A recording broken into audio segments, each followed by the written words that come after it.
समस्तीपुर में सांभवी के खिलाफ तो उन्होंने खुलेआम कह दिया है कि हम इनका विरोध करेंगे और विरोध करेंगे, उसका असर भी होगा। असर होगा, हाँ बिल्कुल। भीतर घात जिसको कहते हैं, पार्टी के भीतर प्रिंस राज जानबूझकर, पशुपति पारस और प्रिंस जानबूझकर चिराग पासवान को नुकसान पहुंचाने की कोशिश उनके 5 सीट पर। उनको उस इलाके में जाने पर मना कर दिया गया है। अच्छा। महेश्वर हजारी जी को नीतीश कुमार के द्वारा कि आप वहाँ नहीं जाएंगे, मतलब किसी का प्रचार मत करिए, मत कीजिए, हाँ घर पे रहिए, घर पे रहिए। तो यहीं से जो हो सकेगा करेंगे, मगर फिर भी बेटा तो बेटा ही है। जो रवैया अपनाया है चिराग ने, उसमें ये जरूर ये लोग पूरी कोशिश करेंगे कि उनको डैमेज पहुंचाया जाए, जो पारस जी का गुट है। मगर चूंकि अब प्रधानमंत्री का दबाव है तो वो कह रहे हैं कि 40 की 40 सीटों पर हम जीत दिलाएंगे और खुलेआम तो विरोध नहीं करेंगे, मगर भीतर घात करने की पूरी कोशिश होगी। एक पत्नी, माने उनकी पत्नी ने आत्महत्या किया, फिर वो दूसरी शादी किए, फिर उनको भी छोड़ दिया। औरतों के प्रति उनका जो व्यवहार है उसका एक बहुत बुरा मैसेज समाज में है।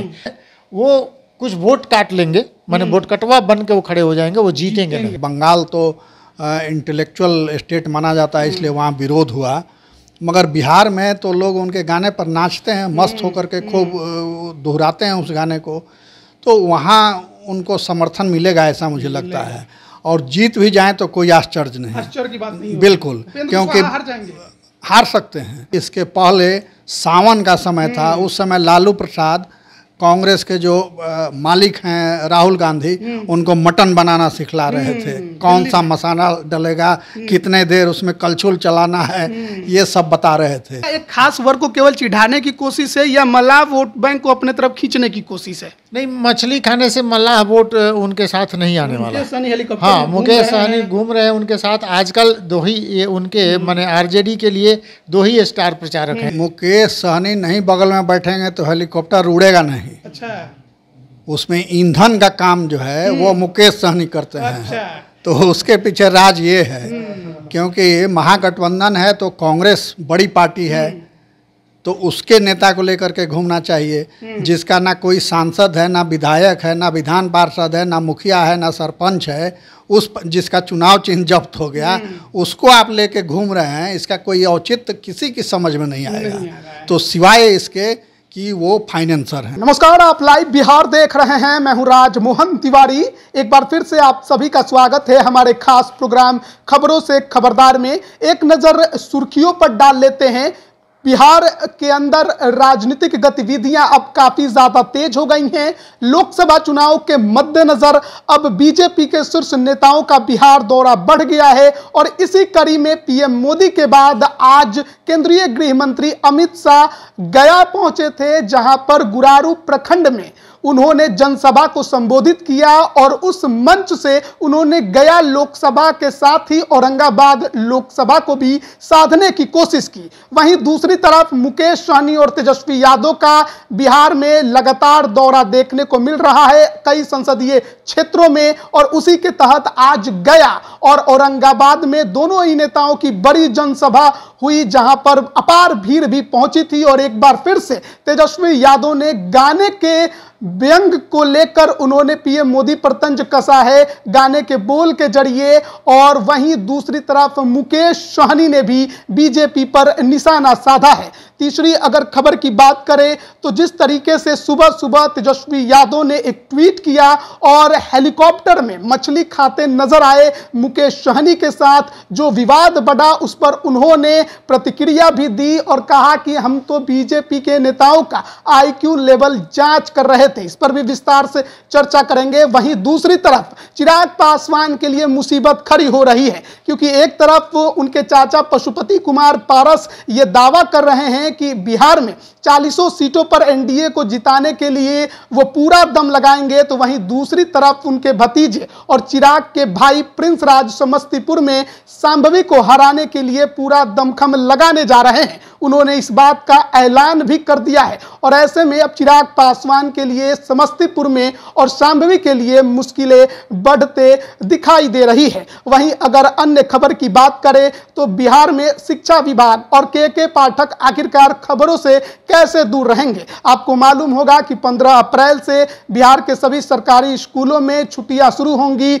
गर्मी की छुट्टियां 1 महीने तक की रहेंगी, लेकिन शिक्षा विभाग के तरफ से एक लेटर जारी किया गया है जिसमें साफ तौर पर यह कहा गया है कि जो बच्चे पढ़ाई में कमजोर हैं, फेल हो गए हैं, उनके लिए अतिरिक्त क्लास चलाया जाएगा, दक्ष कक्षाएं चलाई जाएंगी और तमाम जो शिक्षक हैं उन्हें स्कूल में मौजूद रहना होगा। तो इस पर भी विवाद बढ़ सकता है। वहीं अगर हम बात करें बिहार में राजनीतिक हलचल की, तो लगातार अब बीजेपी नेताओं का बिहार दौरा बढ़ रहा है। 14 अप्रैल को केंद्रीय मंत्री राजनाथ सिंह जमुई में जनसभा को संबोधित करते दिखाई देंगे। चिराग पासवान के बहनोई अरुण भारती के लिए वोट मांगेंगे। तो 15 अप्रैल को मुख्यमंत्री उत्तर प्रदेश के योगी आदित्यनाथ नवादा में विवेक ठाकुर के लिए वोट मांगेंगे और फिर 16 अप्रैल को गया और पूर्णिया में पीएम मोदी का दौरा है। तो इन तमाम खबरों पर विस्तार से चर्चा करेंगे। हमारे साथ 2 वरिष्ठ पत्रकार मौजूद हैं, रवि रंजन जी हैं और प्रवीण बागी जी हैं। सबसे पहले चर्चा करेंगे तेजस्वी यादव की उस ट्वीट पर और मछली प्रकरण पे। नवरात्र के समय में खूब हल्ला हुआ। तेजस्वी यादव तो कह रहे हैं हम IQ जांच कर रहे थे बीजेपी नेताओं का। फंस जाने पर ऐसे ही बहाना ढूंढना पड़ता है। ये देखिए कि तेजस्वी यादव फंस गए हैं इस मामले में। और ये हुआ ये कि उन्होंने ट्वीट किया, आप ये कह रहे हैं कि नहीं ये पुरानी तस्वीर है, 8 तारीख की है। 8 से नवरात्र शुरू नहीं था, मगर 8 की तस्वीर आपको 10 को ट्वीट करने की क्या ज़रूरत पड़ी, उसको सार्वजनिक करने की क्या ज़रूरत पड़ी। और 2 दिन पहले बयान आया था इनका मीसा भारती का कि हम भी सनातनी हिंदू हैं और राम मंदिर जाएंगे, अयोध्या जाएंगे और दर्शन करेंगे, खूब हम लोग पूजा पाठ करते हैं, धर्म कर्म करते हैं। और ठीक 2 दिन के बाद नवरात्र के समय मछली चमकाते नजर आए उनके भाई तेजस्वी यादव। और इसी से जुड़ गया प्रसंग कि इसके पहले सावन का समय था। उस समय लालू प्रसाद कांग्रेस के जो मालिक हैं राहुल गांधी, उनको मटन बनाना सिखला रहे थे। कौन सा मसाला डलेगा, कितने देर उसमें कलछुल चलाना है, ये सब बता रहे थे। तो एक तरफ आप कहते हैं सनातनी हिंदू हैं, दूसरी तरफ जब पवित्र समय है उसमें मछली दिखा रहे हैं। तो इसका मतलब साफ हुआ कि आप चिढ़ा रहे हैं लोगों को, समाज के एक बड़े वर्ग को आप चिढ़ा रहे हैं। ऐसा नहीं है कि नवरात्र में या सावन में लोग मीट मछली नहीं खाते हैं, खाते हैं लोग, मगर सार्वजनिक रूप से वो जाहिर नहीं करते क्योंकि ये बुरा माना जाता है। धार्मिक दृष्टि से इसको अच्छा नहीं माना जाता है। खाते हैं लोग, ठीक है, लाए घर में खा लिए अपना, मगर तेजस्वी की तरह फोटो खींच करके और उसको सोशल मीडिया पर नहीं डालते हैं। आप इसको कैसे देखते हैं? वो तो कह रहे हैं बीजेपी नेताओं का हम IQ टेस्ट कर रहे थे। नहीं, IQ टेस्ट क्या करेंगे, जब वो फंस गए तो उन्होंने ये कहा कि 8 तारीख का है। ट्वीट किया उसमें 8 तारीख का जिक्र उन्होंने किया था। हाँ, उन्होंने कहा कि 8 तारीख का है। फिर भी अगर 8 तारीख का भी है तो नवरात्रि शुरू होने से 1 दिन पहले आप मछली खा के और उस मछली का पूरा बखान कि इसमें 1 कांटा है और इसमें ये बहुत कौन नदी से आए, मुकेश सहनी उनको बता रहे थे ये बहुत बढ़िया है। तो दरभंगा की मशहूर मछली है। तो वो जो ये बता रहे हैं आखिर क्या कहना चाहते हैं? आप मछली खा रहे हैं, ठीक, अच्छी बात है, आप खाइए।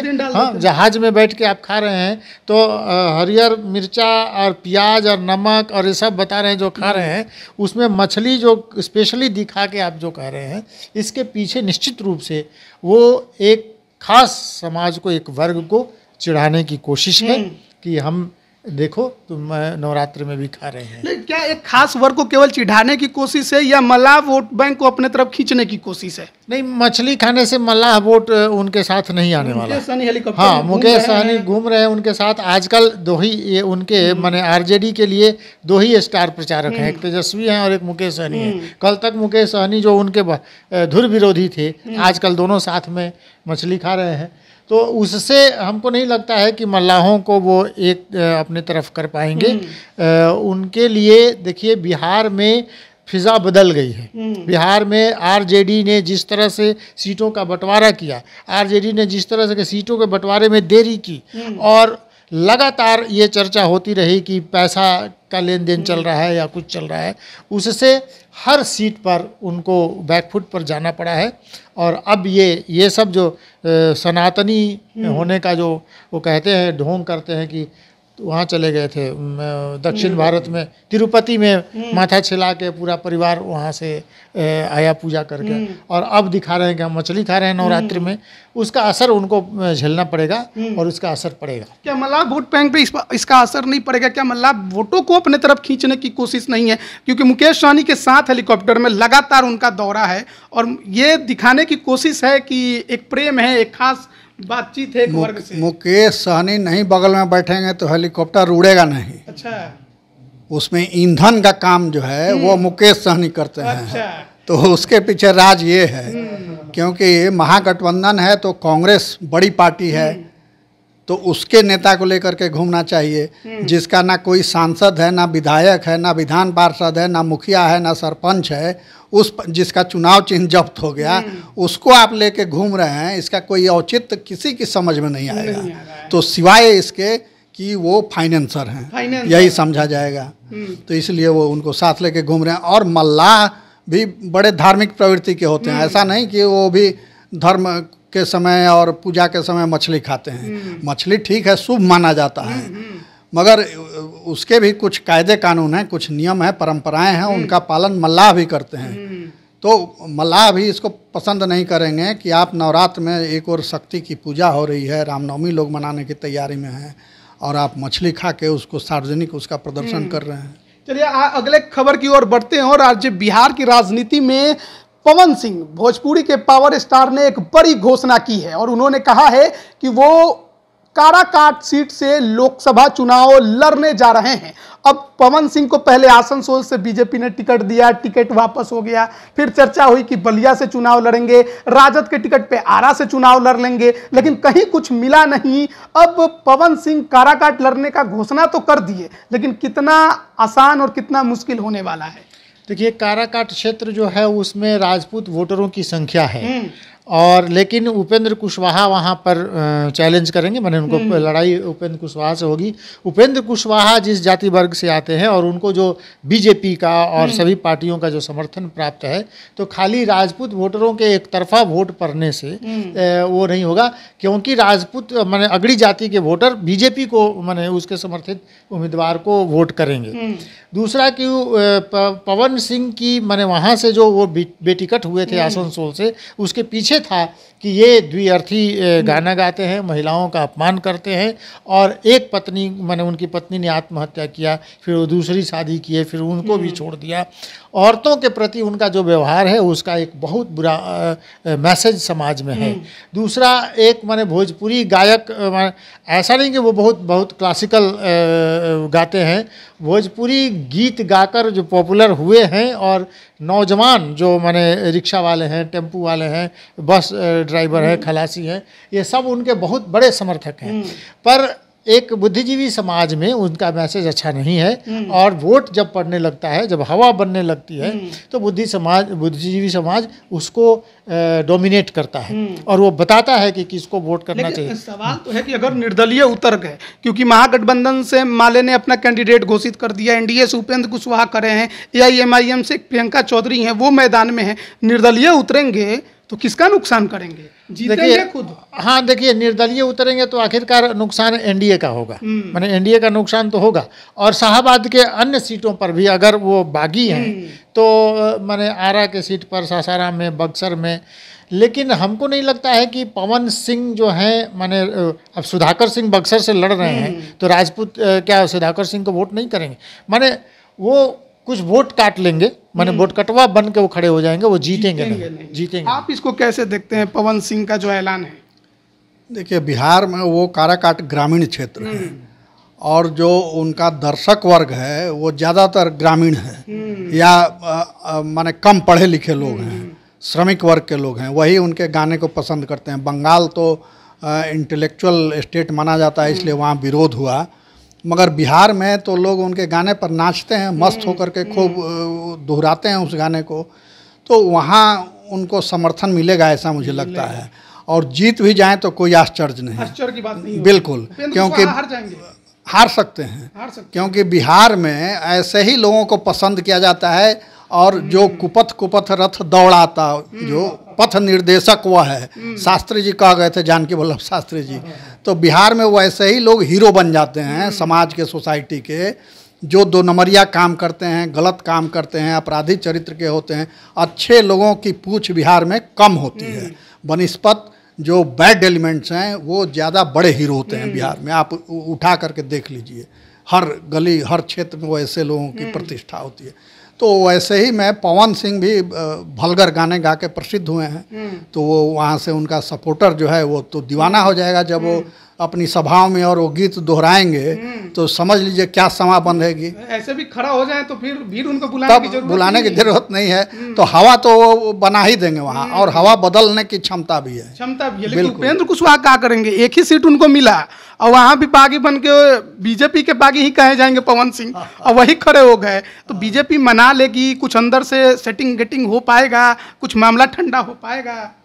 हमको नहीं लगता है कि होगा, क्योंकि वो बार बार कह रहे हैं कि हमने माँ को वचन दिया है, तो इसलिए माँ का वचन हम निभाएंगे और चुनाव लड़के दिखाएंगे और जीत के भी दिखा सकते हैं। हाँ, जीत के भी दिखा सकते हैं। तो उपेंद्र कुशवाहा के लिए तो बड़ी मुश्किल हो गई है काराकाट में। पहले महागठबंधन AIMIM तो सामने टक्कर में थे ही, अब पवन सिंह ऐलान करके मैदान में उतर गए हैं। देखना होगा कितनी बड़ी चुनौती उपेंद्र कुशवाहा के लिए अब काराकाट होने जा रही है। लेकिन उसके अलावा चिराग पासवान की भी मुश्किल बढ़ने वाली है, क्योंकि एक तरफ चाचा कहते हैं कि हम NDA को 40 सीटों पर जिताएंगे। आज अमित शाह के मंच पर पशुपति पारस गया में मौजूद भी थे, लेकिन दूसरी तरफ उनके भतीजे जो कि समस्तीपुर से वर्तमान सांसद हैं, प्रिंस राज, वो कह रहे हैं कि हम सांभवी को समस्तीपुर में हराएंगे। अब इसको कैसे देखा जाए? कौन सी लड़ाई, घरेलू लड़ाई माना जाए कि राजनीतिक लड़ाई माना जाए? नहीं, ये घरेलू लड़ाई है। और चिराग पासवान के 5 सीट पर पशुपति पारस और उनके माने भतीजे जो हैं प्रिंस, ये दोनों मिलकर उनको माने नुकसान पहुंचाने की कोशिश करेंगे। समस्तीपुर में सांभवी के खिलाफ तो उन्होंने खुलेआम कह दिया है कि हम इनका विरोध करेंगे, और विरोध करेंगे उसका असर भी होगा। हाँ, बिल्कुल। वो सांसद रह चुके हैं प्रिंस, और उन्होंने जब कहा है तो उनके साथ एक वोटरों का एक है, और वो उसको नुकसान पहुंचा सकते हैं। लेकिन समस्तीपुर में जदयू जिस तरह से काम कर रही है सांभवी को जिताने के लिए, तो भाजपा, जदयू और सभी पार्टियां मिलकर उनके लिए काम कर रही हैं। तो प्रिंस का भी माने बहुत आसान नहीं होगा, जो चैलेंज कर रहे हैं कि हम हरा ही देंगे।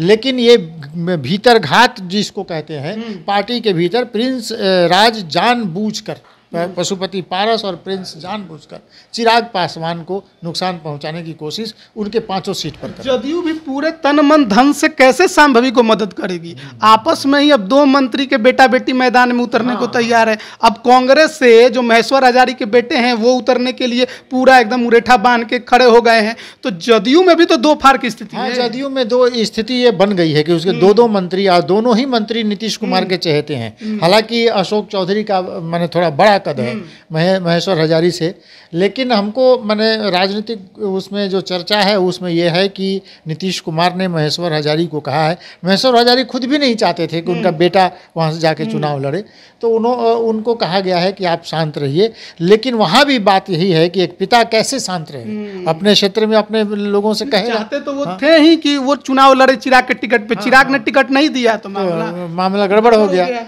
तो अब तो नीतीश कुमार की माने को मुश्किल है कि दोनों मंत्रियों पर कंट्रोल कैसे करें और किसके पक्ष में वोट करने के लिए कहें। हालांकि अशोक चौधरी का पड़ला नीतीश कुमार के पास, वो कहते रहते हैं कि हम इनको बहुत प्यार करते हैं, तो अशोक चौधरी के लिए नीतीश कुमार जरूर कोई निर्देश करें। जाहिर है अब नीतीश कुमार कांग्रेस के लिए तो प्रचार नहीं करेंगे, वो तो अशोक चौधरी और जो NDA खेमा है उसके लिए ही प्रचार करेंगे। लेकिन सवाल है कि महेश्वर हजारी कितना मदद करेंगे, क्योंकि उसी क्षेत्र के वो भी विधायक हैं। महेश्वर हजारी भी अपनी पार्टी का सपोर्ट करेंगे और कह भी चुके हैं वो कि बेटा के फैसले से मैं सहमत नहीं हूँ, वो अपनी मर्जी से गया है, चुनाव लड़ रहा है, उससे मेरा कोई लेना देना नहीं है, मैं अपनी पार्टी के साथ खड़ा हूँ। और सूचना ये है कि उनको उस इलाके में जाने पर मना कर दिया गया है। अच्छा। महेश्वर हजारी जी को नीतीश कुमार के द्वारा कि आप वहाँ नहीं जाएंगे, मतलब किसी का प्रचार मत करिए, मत कीजिए। हाँ, घर पे रहिए, घर पे रहिए। तो यहीं से जो हो सकेगा करेंगे, मगर फिर भी बेटा तो बेटा ही है। और इसमें देखिए चिराग पासवान की बड़ी गलती है, जब उन्होंने सरेंडर कर दिया उनके चाचा ने, पारस जी ने, तो उनको साथ ले लेना चाहिए था, मगर साथ उन्होंने नहीं लिया। और अहंकार उनमें आ गया कि अब तो हमको 5 सीट मिल गई है, चाचा को एक भी सीट नहीं मिली, तो अब तो बाजी हमने मार ली। मगर जहाँ अहंकार आया वहीं से विनाश शुरू हो जाता है। तो वो हार भी सकते हैं, उनके जो कैंडिडेट हैं वहाँ वो हार जाएं तो आश्चर्य नहीं, क्योंकि इनका हजारे जी का अच्छा प्रभाव है, वो कई वर्षों से वहाँ से जीतते रहे हैं। और उनके ममेरे या फुफेरे भाई हैं रामविलास जी के, महेश्वर हजारे, तो पारिवारिक रिश्ता भी है। क्या चिराग ने टिकट देने में भी गलती जो सपोर्ट कर रहे हैं इनका, तो प्रिंस अपने भाई का ही सपोर्ट कर रहे हैं, परिवार का सपोर्ट कर रहे हैं इस मायने में। और अशोक चौधरी की बेटी हैं जो एनडीए के उम्मीदवार हैं वहाँ लोजपा से जो हैं। तो ये मामला थोड़ा पेचीदा हो गया है, मगर इसमें चिराग पासवान से चूक हुई है टिकट देने में बिल्कुल। या चाचा को साथ ले लेते, टिकट नहीं भी देते तो साथ ले लेते, अपना साथ लेके घुमाते। और क्या केवल बात प्रिंस राज तक ही अटक जाएगी, या फिर उस क्षेत्र में जो लोजपा के कार्यकर्ता हैं वो भी संभवी के साथ ना खड़ा होकर इनके साथ खड़े हो जाएं? टूट तो होगी उनमें, क्योंकि वहीं से तो ये सांसद रहे हैं, वहीं के ना सांसद हैं प्रिंस राज, अभी भी हैं ही सांसद। तो इनका भी तो कुछ असर होगा ही वहाँ, कुछ इनके बहुत खास लोग होंगे।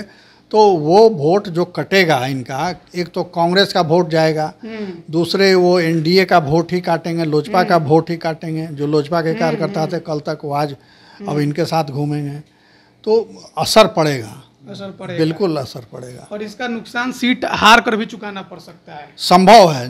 जब परिवार में इस तरह से विवाद हो, झगड़ा हो जाए और असंतोष बढ़े, तो चुनाव में तो जनता मालिक है, कुछ भी फैसला दे सकती है। समस्तीपुर तक ही सिमट जाएगा, या जो अन्य 4 सीटें चिराग को मिली है वहां भी ऐसा माहौल देखने को मिल सकता है? नहीं, जो रवैया अपनाया है चिराग ने, उसमें ये जरूर ये लोग पूरी कोशिश करेंगे कि उनको डैमेज पहुंचाया जाए, जो पारस जी का गुट है। मगर चूंकि अब प्रधानमंत्री का दबाव है, तो वो कह रहे हैं कि 40 की 40 सीटों पर हम जीत दिलाएंगे, और खुलेआम तो विरोध नहीं करेंगे, मगर भीतर घात करने की पूरी कोशिश होगी। और ये चाहेंगे कि कैसे ज़्यादा से ज़्यादा उनको क्षति पहुंचाई जाए। तो आज दिन भर की खबरों पर चर्चा हम कर रहे थे, किस प्रकार का हालात जो है वो बिहार की राजनीति में बनता दिखाई दे रहा है।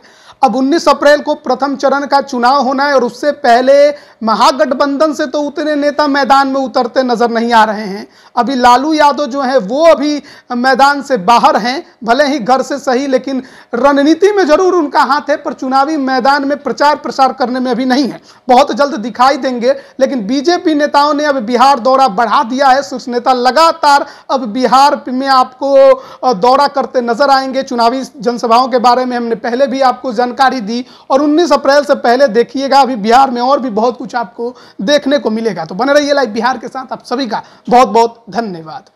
YouTube पर सब्सक्राइब और Facebook पर लाइक जरूर करें।